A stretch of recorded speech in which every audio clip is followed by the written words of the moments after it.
This is going to be a little different than my normal vlogs, because as I explained in the last video, it's really warm and I don't actually want to be sweating on camera while explaining something important about the mind. Now, somebody asked me in the comment section if I open it up here on my own screen. They were asking, can I make a video on Neville Goddard, the one on mental diets, and break it down so that I can better understand and learn how to apply the methods, please?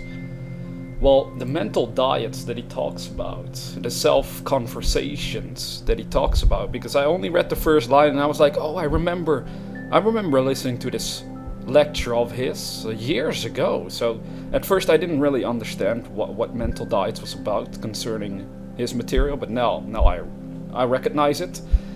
Usually the gist of all of what he's talking about throughout the mental diets is when he uses the terms inner conversations. You might as well say your thoughts, your inner imaginary conversations, right? It's kind of straightforward right there. Now, what people are struggling with at times is controlling their minds. Let's be honest. This is one of the hardest things we have to do as a human being, is to control our minds. Or as he would say, our inner conversations. Building inner conversations based on fulfilled desires, on premises of fulfilled desires. So you start to talk very kindly to yourself and about yourself and the world that you are currently existing in. Now, this is again one of the hardest things for one reason. The whole world is constantly also contradicting itself. Through your senses, you're constantly seeing contradictions. And that is what we want to stop doing. Because this is also what I tried to explain through previous videos. Through actually visual representations, showing you how the senses always are, picking up information from the outside world, and therefore we are changing our so-called inner conversations based on the outside world itself. So let's have an example here. Somebody says something negative to you, about you. I won't say it verbally because it would be too vulgar perhaps, but you can get some idea for yourself. Somebody says something negative to you or about you specifically, as you as a person. And then inside your mind, you're going to start saying it perhaps to yourself as well. You're going to have an inner conversation confirming what they just told you within yourself, and therefore it causes your life to actually go further and further towards a more negative state. Now, what if you would just reject it? Something negative comes into your world and you just reject it. You're not going to be entertaining it mentally. You're not going to be holding those conversations mentally. Now, as he said as well later on in the text, the world is a magic circle of infinite possible mental transformations, for there are infinite numbers of possible mental conversations.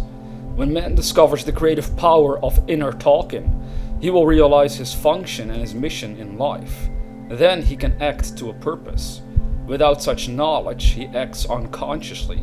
Everything is a manifestation of the mental conversations which go on in us, without our being aware of them. But as civilized beings, we must become aware of them and act with a purpose. This is very fascinating. When man discovers the creative power of inner talking, he will realize his function and his mission in life.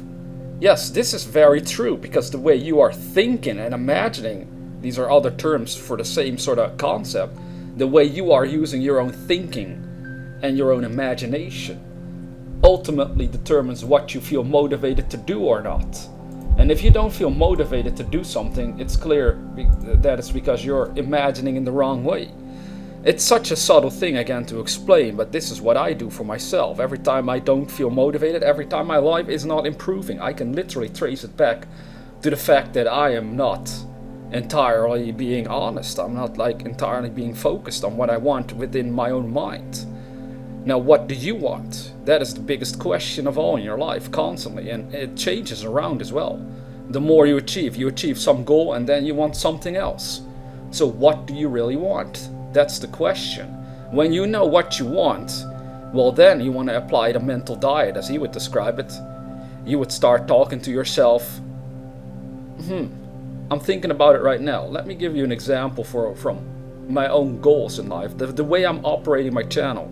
I would simply start talking within myself, saying stuff like, it's very important that I share this information. It's vitally important that humanity knows about it. It doesn't matter how many are gonna find out about it through me specifically, but I know friends are watching. It's very important that I at least make sure that I tell and share this information, so at least my friends can benefit and they can use it in their own individual lives. You see, that's an inner conversation right there that goes on within me. Because it's there, I always can feel motivated to at least do something about it, right? To do something with this channel. And that's a very simple, or maybe a little weird example, but YouTube, everything is a manifestation of imagination. And anybody that makes content in this case has to have conversations like that going on within themselves, that they feel and would say within their hearts, that they believe it's important what they're doing, that it's worthwhile, that it's worth doing. What are most people doing? You know, they're having inner conversations based on doubts. They're instantly worried about what's going to happen, how they're going to make it happen, why it probably is not going to happen for them. You see, this is what you want to change. So if you ask me to break it down, well, I have broken it down quite literally in previous videos already.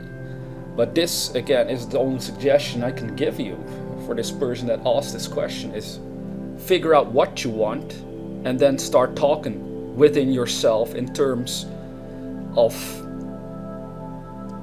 why it's important for you to achieve this, or to have this, or to be this, or to become this. Why you think it's important. Just start saying that within yourself. But you have to say it with conviction. You have to believe in what you're saying. You can't just fake it, right? Some people make the mistake that they're trying to force themselves. They're like forcing themselves to have positive inner conversations when they don't feel positive at all. It doesn't work. It's not going to work. This is something Neville has said as well in one of his lectures. I think it's called Feel Deeply or something like that. He said the feeling is always going to be expressed. That is what causes God in you to act. So even though you might be saying all sorts of positive things verbally or mentally specifically, if you don't feel positive at all, it's not going to work for you. But that shouldn't discourage you from at least going for it or working on this. Because right now, perhaps you're not feeling good. It happens to all of us. You have ups and downs in life. Sometimes we don't feel good. Well, then it's not the right time to work on it. Just go take a nap, go relax, go do something until you finally feel better again. Perhaps tomorrow you'll feel better, for example. And then once you feel better, start paying clear attention to the things you're thinking and to the things you're saying within yourself. That is how you become conscious, literally consciously aware of your own inner conversations. Because what I just shared concerning my YouTube channel, for example, is just one simple example. If I would write a book, or if I would do anything, make a video, like in the past I would make a few sort of travel vlogs, maybe I'll do it still. But what I do, again, is beforehand I start to imagine it, but I also start to indeed have a conversation within myself on what I want to express through that video. And then physically I start to express it. I start to sort of replicate what I inwardly were saying before within my own consciousness. I try to replicate it as much as I can. So I'm not holding a script, reading it in front of the camera. That's another way that you can do this. But this is again a subtle thing, because with inner conversations, that's what we're doing. We want to replicate the very things that we are saying within our own hearts in the physical world.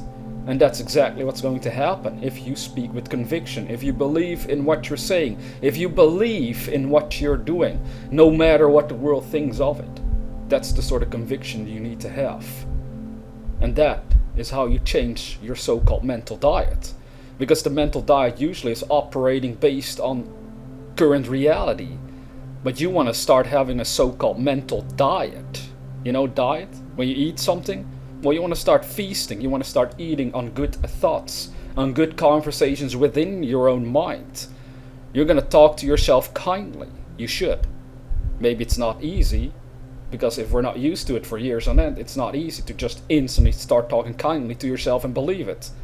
But here comes, this is where practice comes in. You keep working at it until it starts to influence your emotional states. That is really the secret and the mystery of mental diets. That is the best way for me to explain it in this moment in time. Perhaps in the future I can make a video presentation as well on this, more in depth and differently, but for now, these were just my initial thoughts on this specific lecture of his, and I hope it gave you something to think about. Because as he said, later on in his lecture, he said, the prophet said, "Be imitators of God as dear children." How would I imitate God? Well, we are told that God calls things that are not seen as though they were seen, and the unseen becomes seen. Now that's exactly what I'm doing with my goals. First, I see it within my own mind. Nobody else sees it. But it's true, then it becomes seen suddenly. Well, not suddenly, but there's like a process that starts to happen, causing me to replicate it, to throw it on the screen of space, no matter what the goal is. You know, this is the beauty of it all, and this is something you can do yourself. Now, with that being said, dear viewer, never forget that we are the dreamers.